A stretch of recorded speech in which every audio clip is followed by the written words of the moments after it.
Mia Mottley, Prime Minister of Barbados, has also made my list of shrewd politicians, and I will tell you why.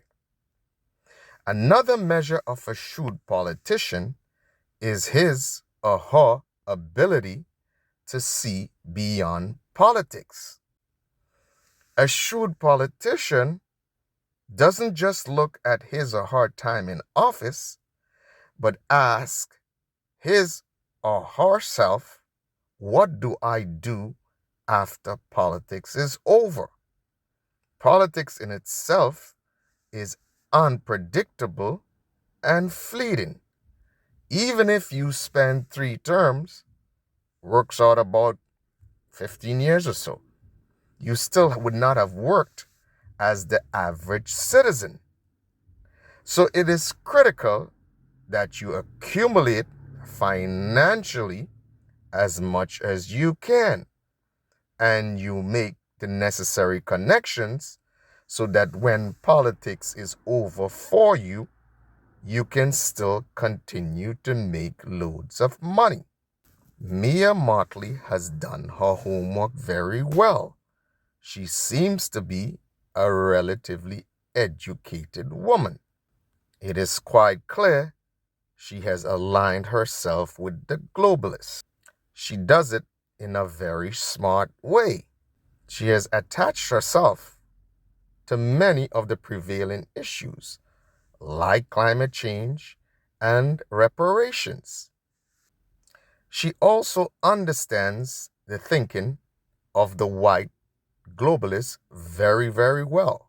She knows that they always have their radar up looking for who are the significant leaders among black populations, whether it be in North America or the Caribbean or Europe.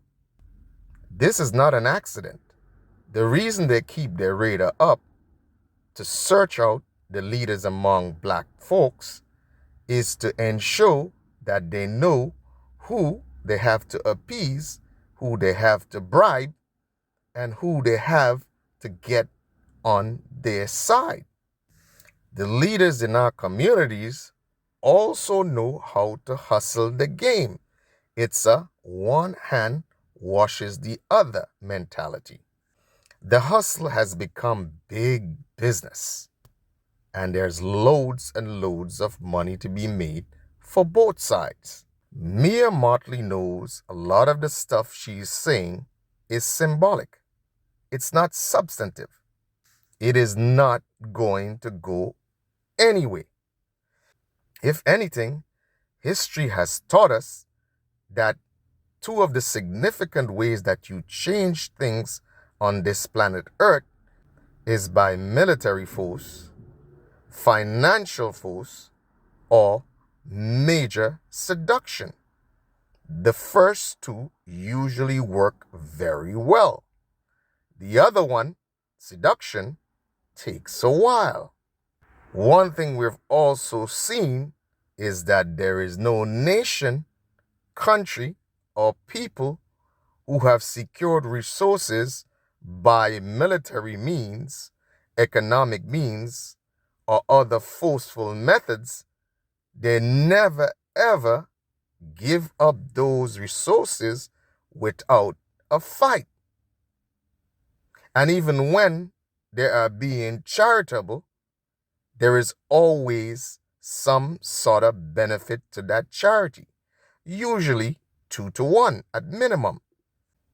So essentially, what Mia Mottley is doing is not necessarily championing the causes of Barbados and Caribbean people, but like a shrewd politician, she is campaigning for a job with an entirely different audience, a job post-politics.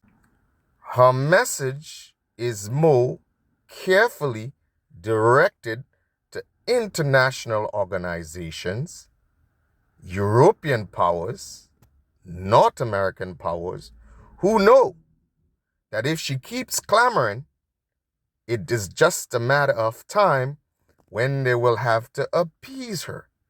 It's just a matter of time when she will have to be paid off. Maybe not literally in green currency, but with some sort of UN appointment or international agency appointment post politics. Now she knows that. Now I am not knocking the hustle.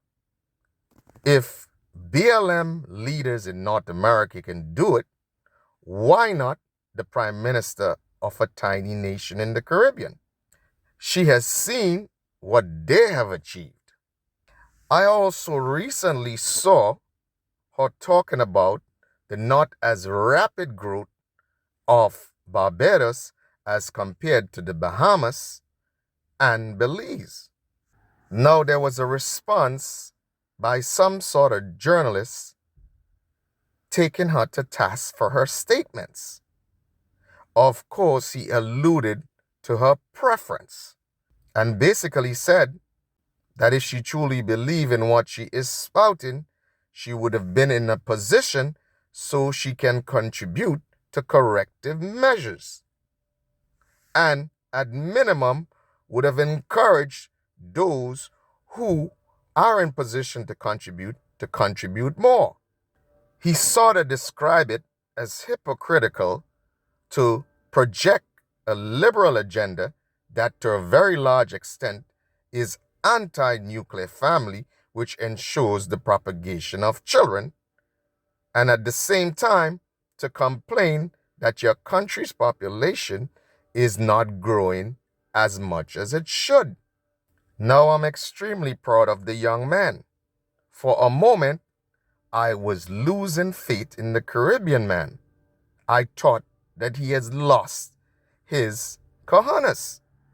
This gentleman proved to me that there are a few still hanging around with the guts to say what needs to be said. Now, hooray to you, sir. You've done it. Be prepared, however, for the backlash. They're going to call you anti so many different things. But to me, you look like a very strong man with a broad back that can handle all of the challenges and cancel culture that will come after you subsequently.